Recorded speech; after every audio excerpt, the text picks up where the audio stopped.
Hi folks, I'm Alan Watt and this is Cutting Through the Matrix on June the 1st, 2014. I get many emails from all over the world, generally from people I've never heard from, in fact, who ask me questions. Just all they do is email for questions and answers, and that's the only time I ever hear from them. But I don't make myself a library for the public because I go into utter poverty altogether if I just sat here and did nothing but answer all the emails. Now, some of them I will respond to, depending on the circumstances, but other ones simply want to know the beginnings of life. It's amazing as things become more and more advanced in the changes and the speed of change. And I use advances with caution, of course. But we find that people retreat into the past. They find a common cause for all of this, you see. And these same people generally don't understand the present.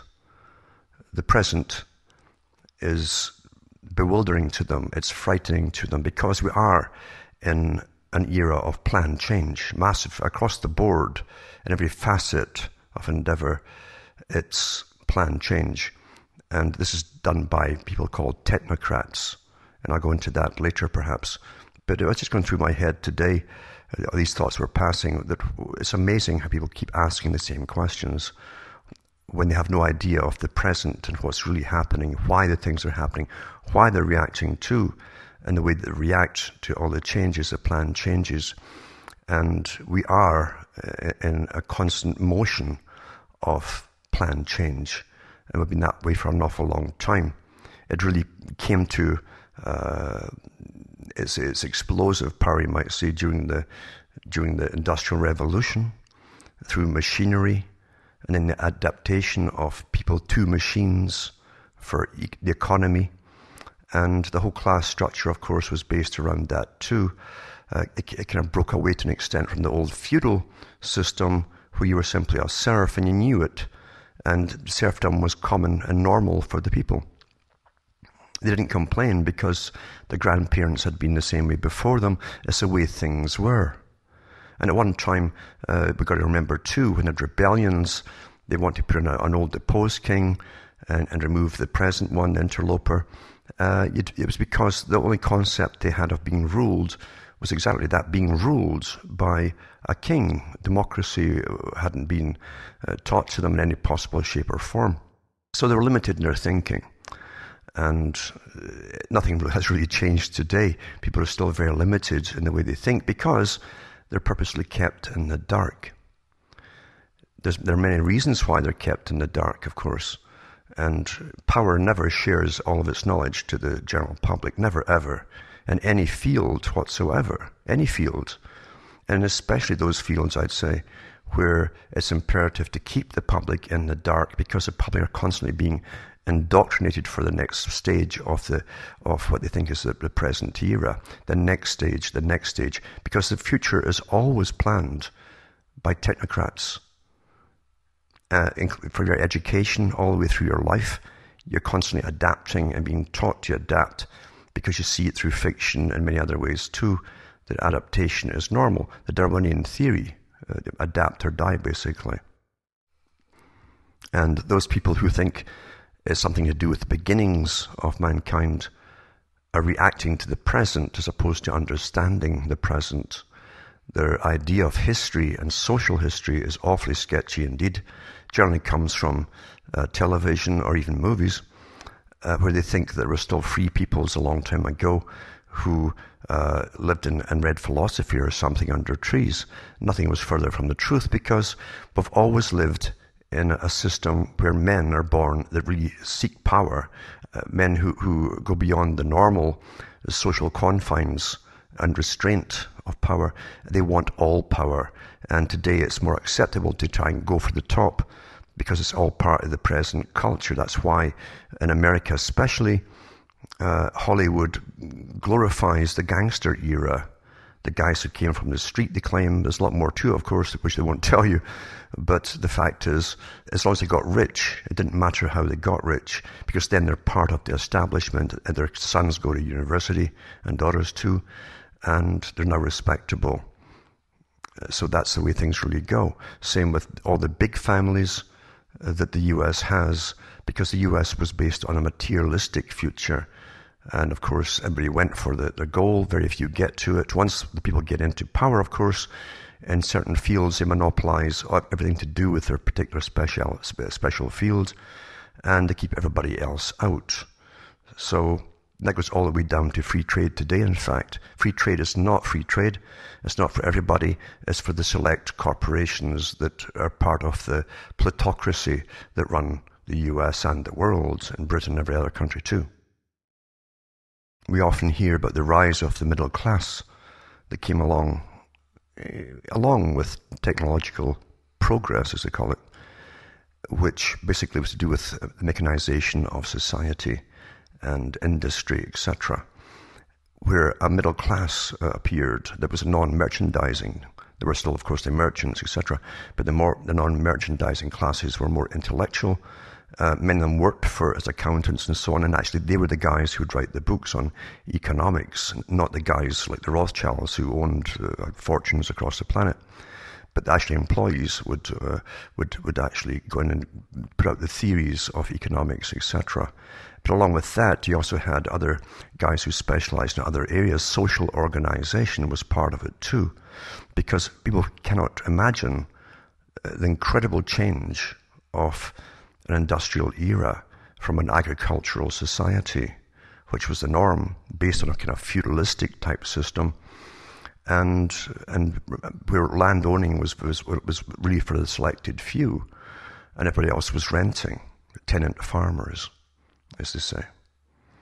But so therefore, when they brought in the mechanization, and of course it was helped along by people in the House of Lords, say in England, for example, where they passed the Corn Laws. Lord Rothschild himself put that law forth to allow foreigners to dump foreign grain on the British market to get the farmers off the land and to get them into these newly constructed or run-down cities where the factories were. Crammed them 20 or more in a room sometimes, and it was a hell on earth, literally, as they worked 16 hours a day. That was the normal. And there was no relief. You generally died pretty young. You were kept on subsistence wages because it was a time of laissez-faire capitalism too, where it wasn't their problem. Getting the profit was their problem, but it wasn't the problem of the bosses and the owners to do any social justice whatsoever. And people were plentiful, just as they're plentiful today in China, and human life was devalued extremely. That was also the beginnings of the nail in the coffin for religions, for Christianity and so on too, as people lived amongst this mass squalor, and intelligentsia, the rising intelligentsia that were employed in this area of management grew and grew and grew. They became colder themselves as they studied societies with a very impersonal flavor. Now remember that people hadn't been geared in their makeup, in their history, their genetic makeup, even genetic history, of how to cope with a very artificial system. An analogy, in fact, I often think about is, if you live in the country as I do, sometimes you'll find a deer coming onto the road in your headlights, and you have to really slow right down and even stop. Because I've had experience with deer, sometimes they'll run towards you.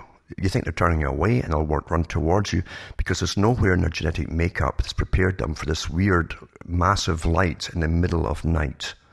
It's not in their ken, in their knowledge, and they can't draw on how to deal with it. So they can run in any direction, and that's the problem with it. Well, mankind is the same too. We don't have the makeup when the industrial era came along to cope with all the massive changes that it brought with it. And people began to be treated the same way by the technocrats of the day, those who studied time and motion, as they called it, for efficiency and tried to make people more efficient. The people had nothing in their ken how to cope with these massive changes. Massive changes. Therefore, when we compare that experience, for instance, that understanding with the Industrial Revolution, millions of people were suddenly thrust off the land to feed the factories, like any material would feed the factories, like raw ore, to go into metals and so on. And the public and the people were just the same. That's what they were, raw material to feed the factories. There was nothing humane about it in any way at all. And all the old concepts of even local community were out the window, because you're crammed together with other millions of people in these massive cities and living in squalor often. And people didn't have enough left for themselves to help feed their neighbours if times went bad, never mind themselves. All the old rules were cast off. The key to technological progress, as it's called, is that everything has to be efficient. That's the whole key of technology, and even the technological society, you might say, that we're living in. It's on the go now. It's here permanently in many ways, including the electronic fields too, of course. But it brings massive change to which you're unprepared, because everything that's the normal will change in the system in which you live. Everything. And you'll find during the late 1800s, for instance, education started to come in for the peasantry, and they were still called peasants, quite openly in all the old books, by the elites who ruled their countries and owned the factories, decided which wars we're going to fight and how they're going to profit using their own factories. All of that kind of thing comes into it.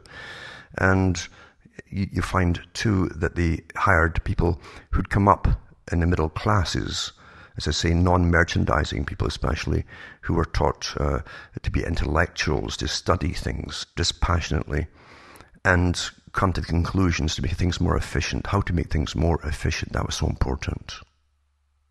So important. And it hasn't changed to this present time. In fact, it's worse, as we know, because we're looked upon by governments as the mass. We're completely impersonalized to them.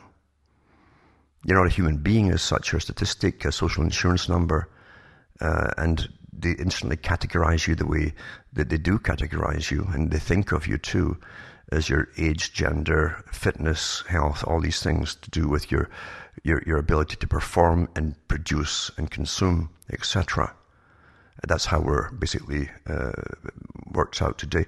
Your earning capacity, your tax-paying capacity to keep the same system going.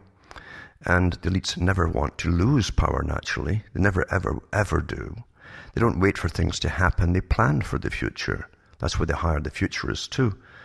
They take all the present trends where things are going, and they go off into tangents of the future. How could possibly go? How negative things could happen that would make the power structure lose its control, and how to avoid that happening. So they plan the future and the culture and an education system too. And that's why, really, they gave education, basic education, very minimalistic to the general people in the 1800s onwards, because to ensure, they had to ensure they'd have the right concept, what their owners wanted them to believe, the concept of the country and the system they were part of. At least, and were taught that they were part of it. Much bigger part than they actually were, of course. Because power never shares itself. And it doesn't ever intend to. And forget the panacea they give you, the placebo of democracy. It's a cover, of course. Because the minority group at the top have always ruled, and they intend to keep on going down through the future. So therefore, technocrats are very, very important to those who control. That's why they have specialized fields and management of all kinds. Teachers today are, as they call them, change agents. Their job is to indoctrinate the intake of fresh students and give them the proper concept, in other words, the authorized concept of how the world is, and how they have to see their world and view their world and feel that they're part of it. And that helps them to stay in the box and have a form of sanity. But in reality, it's very unreal as to true reality to serve the elite, you see. Never been any different. And other areas of special technocrats are the Kissingers, Brzezinskis, and many more like them. that are churned out of specific universities, picked up very young, and given further indoctrination into the sciences of managing the public and geopolitical warfare, future planning strategies for raw resources and so on, for the big corporations that really wield the power, especially in this day and age. For this talk too, I'll liken this to altering society into a machine, a smooth, well-oiled working machine of efficiency. That's what happens with technology. Everything is transformed into a machine.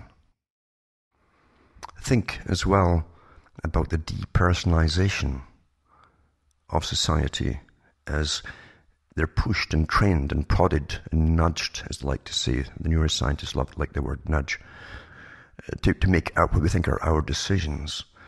But people do follow these nudges without thinking why they're following someone else's prompt. They're being prompted. And of course, you're being led and guided by those who want to keep power, to ensure society is safe for those who rule, and to guard against this terrible, terrible thing that they have at the top, where anything outside their system they call anarchy. They don't want anarchy to arise, meaning the loss of their power completely. And they always say that it will degenerate into barbarism, etc., etc. That's why they're so megalomaniacal to try and control the future always. And they really do, by the indoctrination. The child of, say, 1960 has a different indoctrination from the child of today at school. Vastly different. The ones today are taught that they're on the cutting edge of all knowledge, which is a big lie. But most folk believe the lie, and because of that, they can't figure things out. They really believe they'd be told about nefarious things going on that will affect them personally by the media that does their thinking and their reasoning for them, as Brzezinski touched on. Social technocrats, therefore, have a very important job, and that's to smooth out transitions and adaptations to this mechanization of all aspects of society through technique. That's its role. And it does it very, very well. It gives you things that come out of mechanization, and even today it's robotics, of course, which produce all of the electric toys that keep you amused and again, through entertainment and so on, reinforce the idea of a unified society all working together towards some vague idea. And that's as far as you can go with it, the vague idea, you see. And that's all important. We all work towards the same system. We find, as I say, depersonalization comes in when we're all crammed together in these big cities to feed either factories, which don't exist, they're all in China today, or the electronic communications media that runs all business today, since we're service economies, again planned by people most of you have never heard of a long time ago. All these stages are always planned long in advance, sometimes a lifetime in advance before they implement them. So depersonalization comes in and people feel kind of lost, for instance, very lost. That's why all the self-help groups prop up. The biggest sellers you often find are self-help books and all kinds of areas and problems that at one time really didn't exist because people in your community, your village, whatever, knew, were experts themselves, social experts through tradition on how to handle problems and get over them, etc.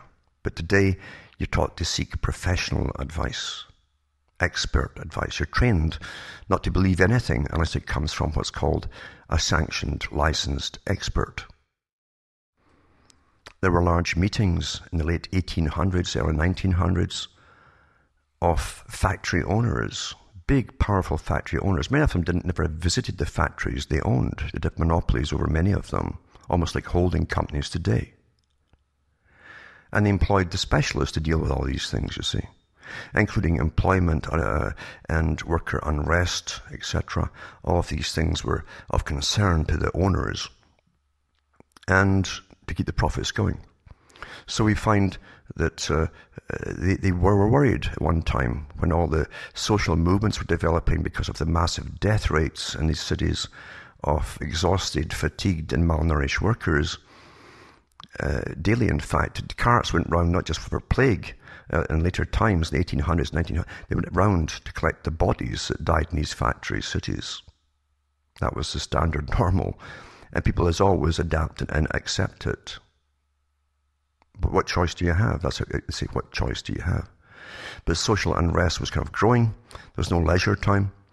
And the people wanted leisure. Once the social movements started to get some power, these big elitists got together and they published documents, many papers and books about how to control the masses, the peasantry, you might say. How do you control them? If they have leisure, they'll start to talk to each other. They'll start to understand they're being conned, fooled, and treated worse than any animal is treated. And they really were awfully worried about it. That's why they brought the police in, created the police forces and things like that. That was part of the structure, to keep the structure going, you see.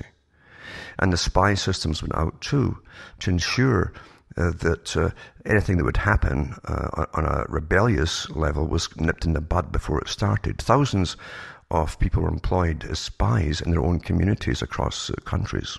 Thousands of them.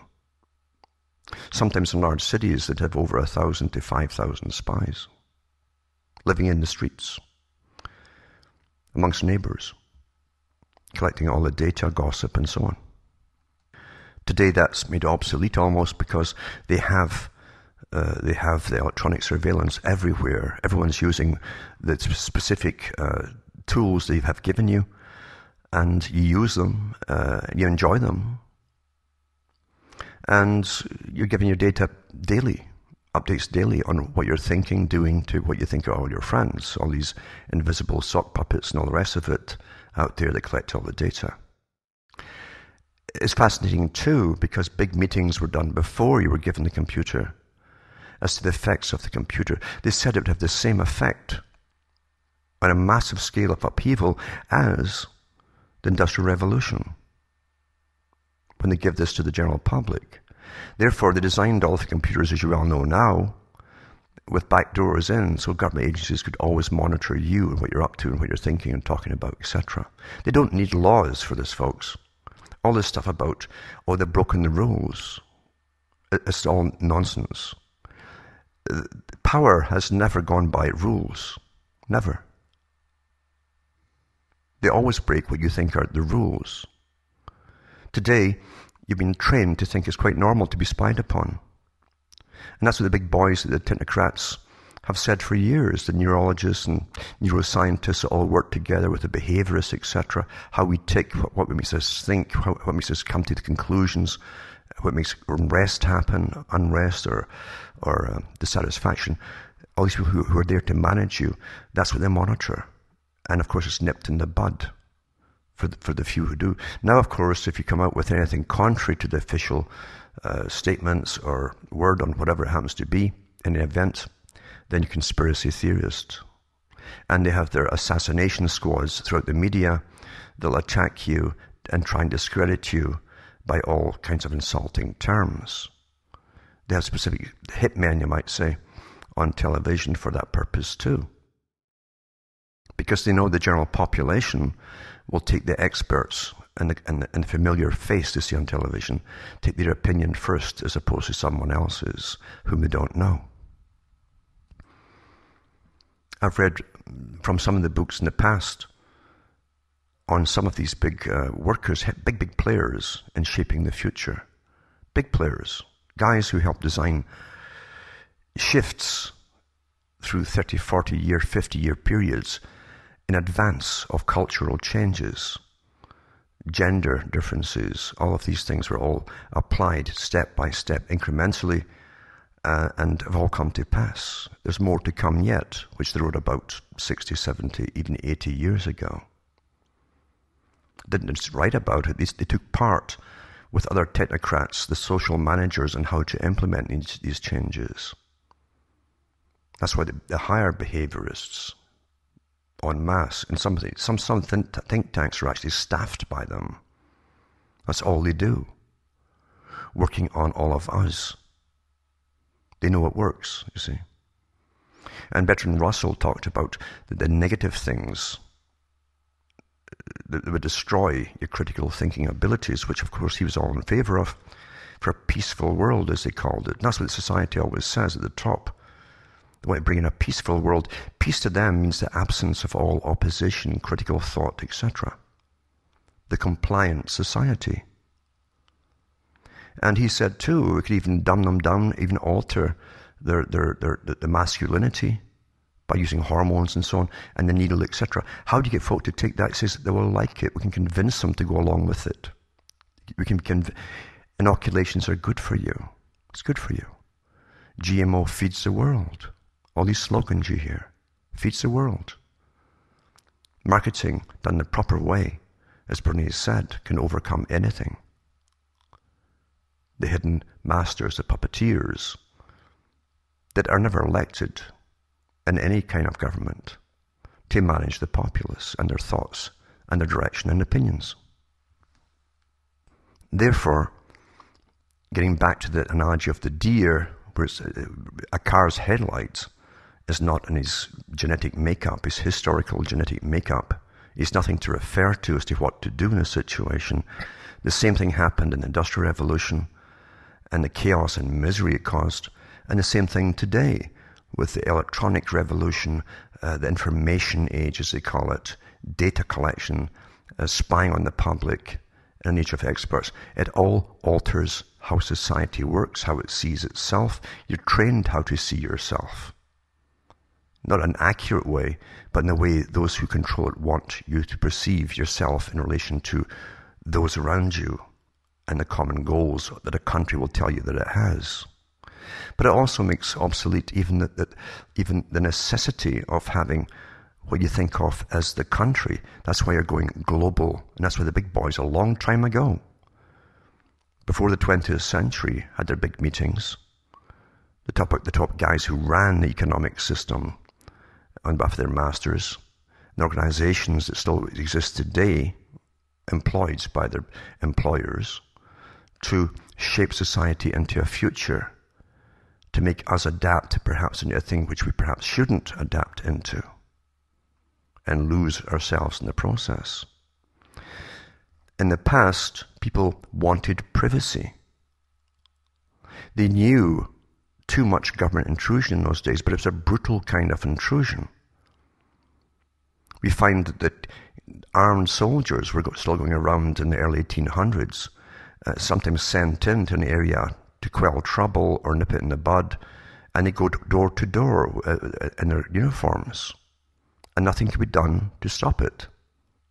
If trying to stop it, they'd kill you. Then they brought in the police forces, of course. But it's the same thing at work today. It's the same function today. That's what the police is there for. It's not to serve the general public. It's to serve the system that employs them, which is not owned by the public or directed by the public either, for that matter. Force is force. Coercion today and persuasion takes that place, a lot of that place, that force did. And people want to be the same. They've been trained to all want to be the same, to be accepted by a peer group, have the same opinions as a peer group, and therefore you're okay. I'm okay because they accept me, and we all have the same opinions on everything. Well, the opinions, you're guided to all the opinions that are given in society by those who control the system. Even when you think you're joining the opposition, that's controlled by the same guys who control everything else. Now, parts of using technique, and what it must do always, is to standardize everything that it touches. That's what's about: organization, managing organization, planning the future. Standardization is key to everything. As I say, that began really with what you saw, or we can read in the history books of the onset of the Industrial Revolution. Everything was standardized. That's when people became the mass, and the masses, as they called it, for the first time. So we are standardized to suit a system, always. that's planned by others way above you, by the so-called experts that run and guide society. The new priesthood, really. Because technique, you'll find, standardizes everything and changes culture and so on. It's basically is autonomous. It becomes a thing unto itself and becomes more and more dispassionate when it's dealing with larger volumes of people, not just nations, but blocks of nations, like trading blocks, all this. Everything becomes standardized. Everyone's given a role, a purpose, an SIN number, and you're labeled according to your economic status, etc., etc. We find, too, that eugenicists are in there big time, or bioethics associations, they call them today. And these bioethics so-called specialists, or just eugenicists, have us all categorized as to our outputs for society and how much we can produce in our lifetime. Government bureaucracies also deal with the tax income that they'll get from you in your lifetime. They work out way in advance according to what they plan to have in their coffers in 40, 50 years' time. That's how precise all of this is. Now, as we progress down this path, and others, of course, who are all for it, say up this path, regardless, as we go along this path, we become depersonalized, as I say, and we standardize as well, all of us. Therefore, critical thinking, and those with critical thinking, become fewer and fewer, and what they have to say is ignored by those who are conditioned, more perfectly conditioned. So therefore, their voices become much, much weaker. We live in a day where we want everyone to be the same as ourselves. I used to be astonished, for instance, at people who were completely ignorant of the system in which they lived. Really ignorant. They'd bought the world as it was portrayed and indoctrinated into them from schooling onwards. They bought that version. And when someone, for instance, in a union got more money, they'd decry those people because they were envious of them. That's the reason for it. Why should they get that kind of money when I only get this? They didn't see the structure above everything, and the fact that the unions themselves came out of basically technological solutions of organization that enabled those folk to get more money. And rather than question the whole system that keeps you in poverty at the bottom, they'd rather blame those who get a bit more money, which of course suits the elite awfully well. You end up fighting at the bottom levels with each other.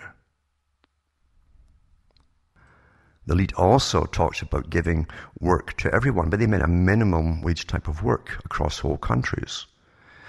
Eventually they changed their minds about it because they realized that creative people would not be happy being stuck in a fixed, rigid system where they couldn't get ahead, financially or otherwise.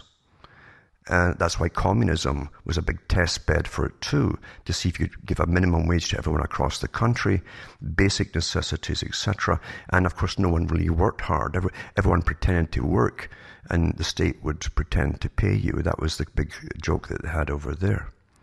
No one cared about, there's no pride involved in whatever you did. So the goods were shoddy, etc. Inefficiency.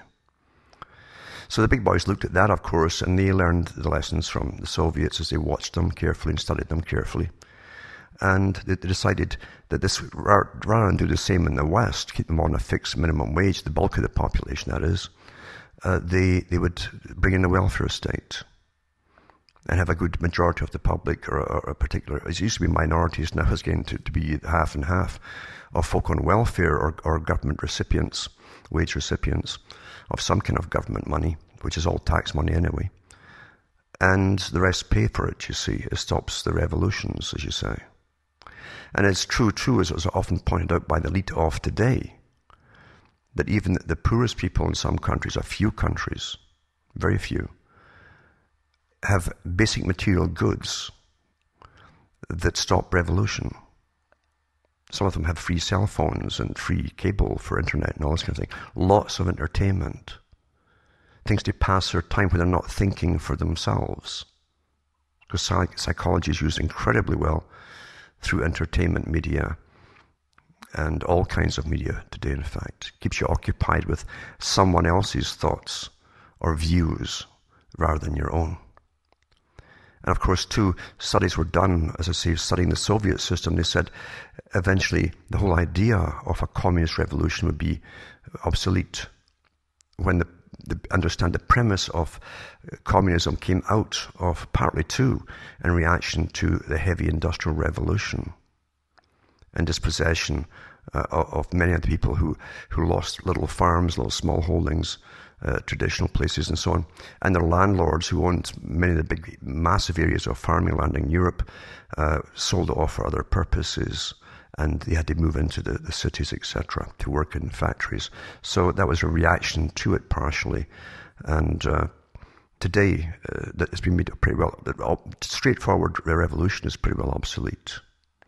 And what you might have in the future, and the big boys always plan way in advance, is when the economy goes down the hill, as they bring in globalization, and your tax money is going abroad to build factories for the international corporations that have set up across the world, and you be getting poorer and poorer and poorer, they can stop rebellions and so on so easily by the massive internal army structure they've built up over a long period of time, many, many, many years, 20, 30 years, in preparation for all of this. So you have occasional spontaneous riots like you've seen in England, where they go looting through the stores and so on, but you won't get organization. You won't get two people agreeing why they're even rebelling. You see, this complete dissatisfaction. Many of them can't actually verbalize why they're rebelling.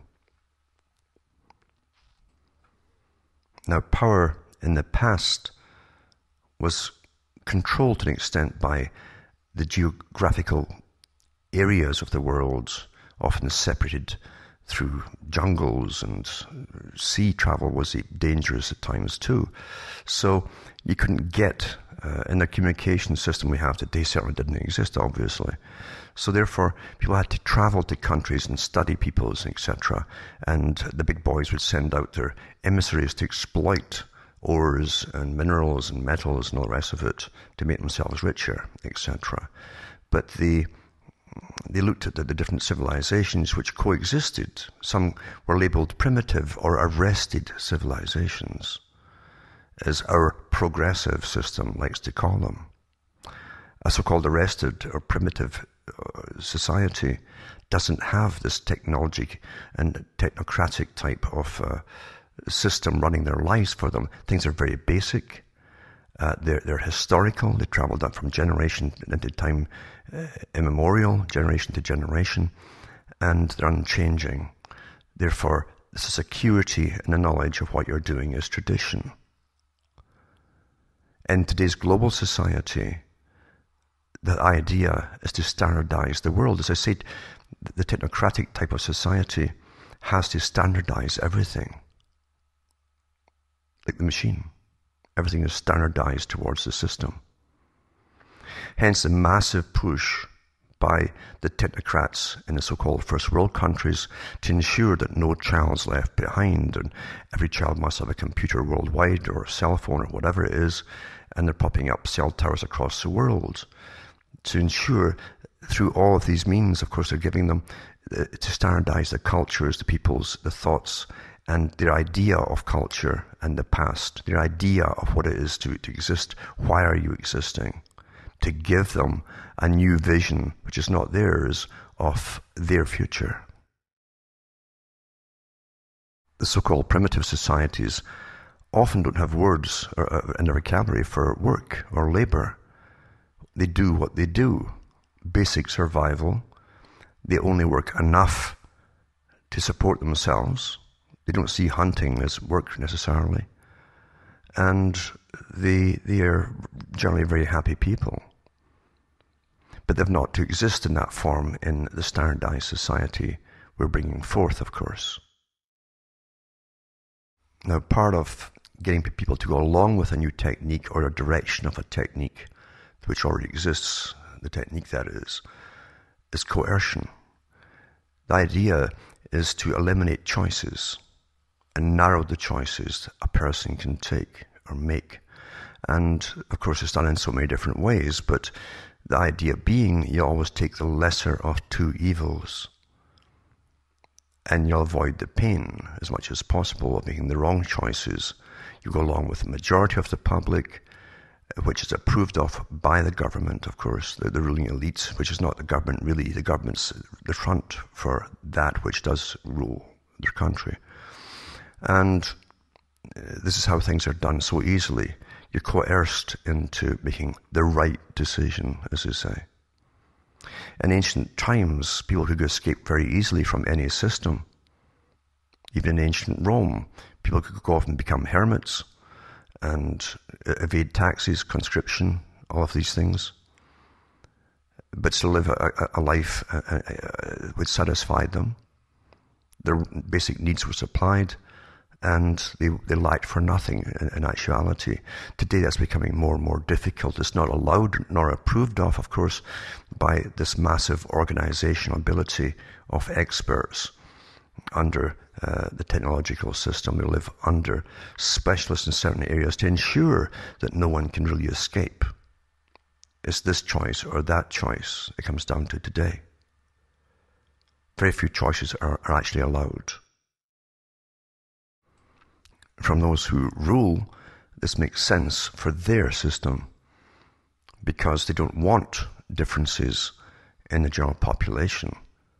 And times gone by again, you find some cultures were active conquerors, etc., warrior types. Even in Tibet, they had a kind of warrior society. They believed in magic, and they were powerful to an extent too. And when they adopted Buddhism, their religion, in other words, they lost that. They became passive people. So it can work that way very, very well. And the elites take note of all these things, of course, what's worked in the past to make people more passive. And they know how to, that's why they also want to eliminate so many religions. You see, most religions have to be eliminated altogether because differences outside their system frighten them. People who are in power and hold on to power are always afraid of losing that power. They're paranoid, in fact. And you'll find today societies that people could join, like Mennonites and so on, Amish folk, to escape the system and live a simpler life that was more fulfilling and as they saw it. Their basic needs were supplied for them. There was security in the group because they helped each other out to a tremendous extent, even more so than in general society. Of course, that's always a threat. Even though they're passive people, they could always one day be a threat. That's how they're viewed from the top. Differences are all threats to the ruling system of establishment. People often think that technology and the technological type of society we live in will always improve things, and that business, as it used to be in the 19th century, for instance, will go along as usual. They'd invest in certain patents, things like that, and progress would come, progress of invention, etc. But the opposite happened. You find that many patents are buried on purpose because they would force the investors, the owners basically, to always retool, to update for the new type of invention, the improvement on whatever it is they're making, and the cost would go up and up and up. So stagnation tends to set in. This has been overcome by what we call holding companies. These are massive, wealthy capitalists who invest en masse into a particular area, for instance, and take it all over. Again, monopolization is part of the modern society. Always monopolize, cut out competition, eliminate competition by any and all means possible. And then you have all to yourselves, and then you dictate the prices, etc., etc. But what we find today is the holding companies and those who deal with them, the CEOs of big corporations, are the technological managing group for this new system, where they can suppress patents at will and decide through standardization what a particular product across the board will be. That's why all car manufacturers, for instance. That's why your cars all look the same, regardless of the makes that are churned out. They all look pretty well the same. This is the style for the year or 2 years. And they all have the same improvements, as they're called, the standardization of things. And all of the negative things that are standardized, like plastics in the engine compartment, which always melt and crack and all the rest of it, as I'm sure you know. So it impedes progress if you just leave it to business completely, but they can get by with big profits if you leave it to an expert managerial class to do the investing en masse, basically, rather than the sole owner of a corporation. The idea of technology being used by technocracy is paramount to understand, because it always takes away your freedom of choice, always. Those at the top they look at all the people, the things that they want themselves, but they want a controlled society. And they do so by limiting, as I say, choices of all kinds. And it's made palatable to the public, but beneath them, where they say, well, we'll have to go along, or what else can we do? For instance, the cashless society is one. And all the massive propaganda and marketing that's used on you is used to make you want to go cashless. I mean, it's so convenient. You give away your rights, freedom of choice, and so on for convenience and saving a few bucks. The convenience cards are dished out at all the grocery stores and every supermarket across the world, basically, today. And under the con that you'll get air miles or points, or you get something back, you see, or you'll save on certain things that you buy in the store. A very simple thing of saving money, and you give up certain freedoms and rights because they want all your data. Once they have you in their data banks, they know everything you're purchasing, what your diet is, everything about you. But you give that up to save a few bucks. You're coerced into it, and those at the bottom level are coerced much quicker than those in the higher classes. And we also find, too, that there are fewer and fewer bank branches out there to deal with real customers, with real tellers, to work with them. They want you to simply use the machines, save money for the corporations. And once again, your behavior is being altered. Who do you complain to on the spot? Well, there's nobody on the spot to complain to when something goes wrong. And you have a devil of a time, of course, going through all the pre-recorded tapes and so on, if you try to phone the given numbers, etc., etc. So it becomes futile, an exercise in futility to even complain. And people accept that. Now, everything I'm talking about tonight, in a short talk, has been well discussed by the big think tanks long ago. Because they understand technique. They're all part of technique. And they have technicians in specialized departments that deal with all possible areas, economic, social, everything. Everything is interdependent. It affects everything else. But it can't exist, this so-called progress. This is what they mean by progress towards a desired goal and result. And when that goal is achieved and results achieved, they're on to the next part of progress. That's why there are always many new world orders. When the last part's are accomplished, you're on the next part of the new world order. It's always been made anew. And this is what they call progress. Their planned vision, the very fact they can think it out in advance, shape it along its routes, take into account all the alterations in societies it will cause and disturbances too, and then work out in advance the techniques to control those disturbances, to eliminate them and minimize their effects. But it can't exist in a society where people are free. Everyone must be predictable. That's the key of standardization. Predictability. The so-called reign of terror, as I like to call it, this anti-terrorism campaign, and I've read the articles, and you'll find them in cuttingthroughthematrix.com in the archive section. I've given lots of talks about what I'm talking about tonight too, and the fact that everyone must become predictable, and they can go ahead unimpeded, under the guise of it's for your own safety, take all your freedoms away, spy on you like never before, to find out all about you and ensure that you're predictable. You'll hear all this talk about, oh, the lone gunman, the lone this, the introvert, etc.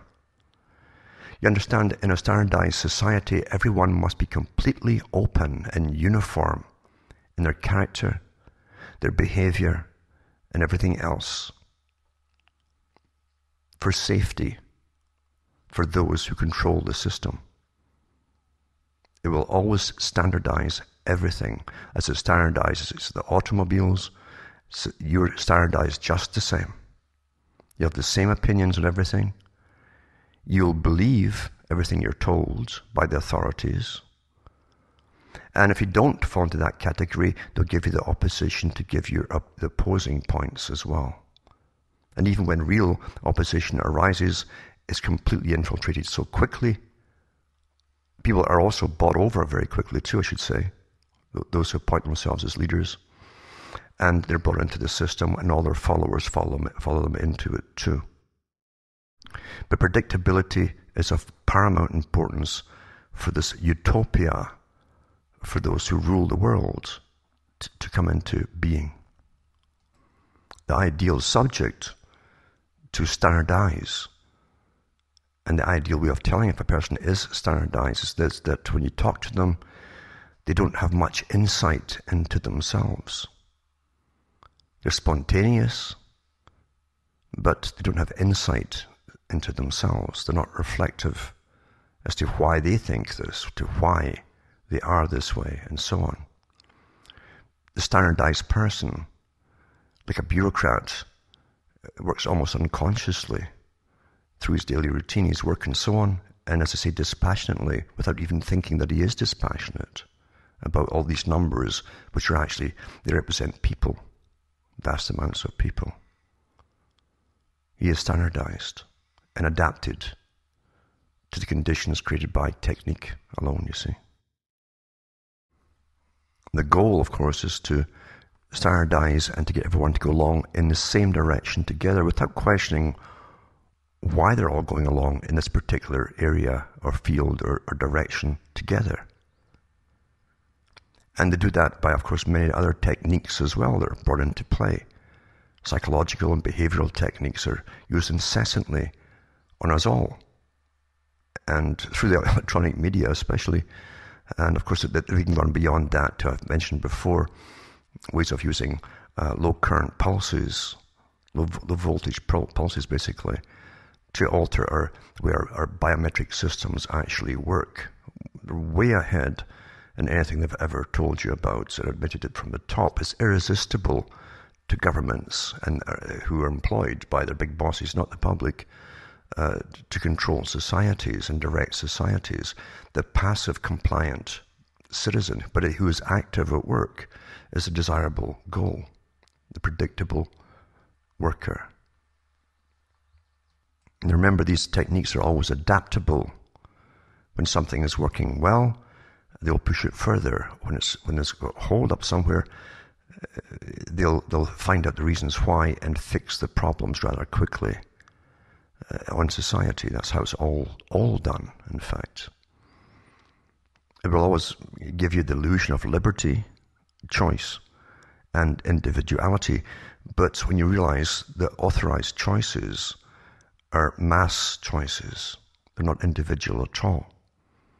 That's why it's okay to chase the New Age movements and magic and things like that. These are safety valves which are authorized, which never bring you into contact with what's really going on. Because many people understand that something's happening, but they put it down to almost magical reactions to things which are magical in themselves. So by understanding magic, you can fix it for yourself. And that's promoted, as well promoted today as never before, in fact.